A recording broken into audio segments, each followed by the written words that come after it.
કહેવાય છે ને કે જો સપના જોવાની હિંમત હોય તો આકાશ પણ નાનું પડે છે. આવું જ કંઈક સાબિત કરી બતાવ્યું છે ખિલ્લાપાડી પંથકની દીકરી ક્રિષ્નાએ. ક્રિષ્નાએ આકાશમાં પોતાનો ડંકો વગાડ્યો છે.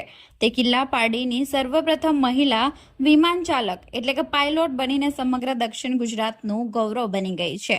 મોટા સપના જોવા માટે મોટા આલિશાન બંગલાની જરૂરત નથી હોતી. જરૂર હોય છે તો બસ અડગ આત્મવિશ્વાસની. વાત છે ક્રિષ્ના પ્રજાપતિની.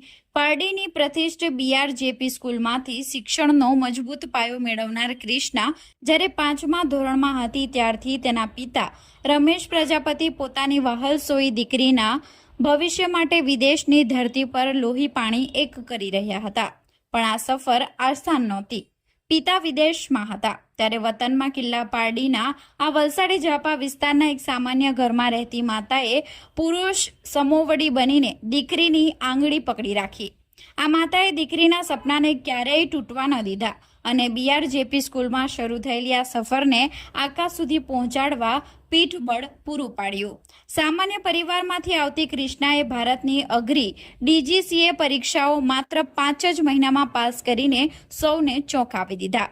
એટલું જ નહીં, અમેરિકાની પ્રખ્યાત સ્કાયબોર્ન એરલાઇન એકેડમીમાં ફર્સ્ટ ટ્રાયલે સિલેક્ટ થઈ દેશની અગ્રણી ઇન્ડિગો કંપની સાથે કરાર કર્યો અને અમેરિકાના આકાશમાં 250 કલાકનું સફળ ઉડ્ડયન પૂરું કરીને આ દીકરી ભારત પરત ફરી છે. ટૂંક જ સમયમાં ક્રિષ્ના ઇન્ડિગો એરલાઇન્સના વિશાળકાય એરબન્સ A320 વિમાનની કમાન સંભાળશે અને આકાશ ચીરીને આગળ વધશે.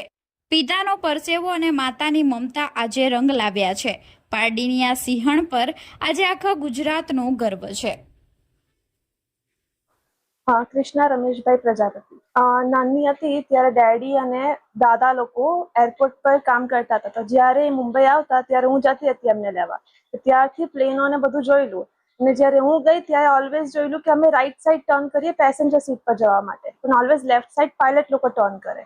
તો એ મારું સપનું હતું કે હું લેફ્ટ ક્યારે ટર્ન કરા. તો ત્યારથી આ સપનું હતું તો કર્યું મેં. પરિવાર તરફથી તો બધી જ મદદ મળી. પપ્પા બહારથી સપોર્ટ કરતા હતા ને અહીંયાથી મમ્મીનો સપોર્ટ હતો. BRJP પારડીવાલા ઇંગ્લિશ મીડિયમ સ્કૂલમાં. ત્યાર પછી 12th ક્લિયર કર્યું ત્યાંથી અને પછી મેં DGCA એક્ઝામ્સ માટે પ્રિપેરેશન કરી ઓનલાઈન અને DGCA એક્ઝામ્સ અપિયર કર્યું અને એક્ઝામ્સ પતી એના પછી મેં ઇન્ડિગોમાં અપ્લાય કર્યું સ્કાયબોર્ન સાથે ટ્રેનિંગ કરવા માટે અને એમાં ફર્સ્ટ અટેમ્પ્ટમાં બધું ક્લિયર થઈ ગયું, ઇન્ટરવ્યૂ પણ. અને એના પછી મેં USA ગઈ ટ્રેનિંગ કરવા માટે. મેં USA ગઈ અને ત્યારથી મેં 0 થી સ્ટાર્ટ કર્યું. 250 કલાકની ટ્રેનિંગ કરી. એમાં બધું જ સિંગલ એન્જિન અને મલ્ટી એન્જિન ટ્રેનિંગ કર્યું અને હવે પેસેન્જર ઉડાવવાનું પેલું છે કે તમે જ્યાં પણ હો જેવા પણ હો, અગર તમે વિચારો છો કે હું આ કરી શકું છું અને પેરેન્ટ્સનો સપોર્ટ હોય તો થાય જ છે બધું. એકચ્યુઅલી હું ઘણા વર્ષથી ગલ્ફમાં નોકરી કરું છું. મારા પપ્પા પણ નોકરી કરતા હતા.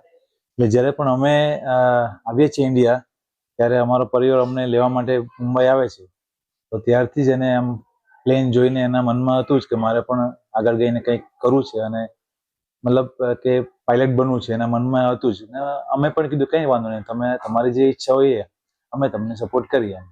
અમારું પણ સપનું હતું કે મારી દીકરી કંઈ આગળ વધે ને આગળ કંઈ કરે અને આ જે સફળ થઈ છે એની મહેનતથી ઘણું ગર્વ અનુભવીએ અમે. અમારા પરિવારમાં, અમારા સમાજમાં મારા ખ્યાલથી તો પ્રથમ છોકરી હશે જે પાયલટ બની છે, એટલે બહુ ગર્વની વાત છે.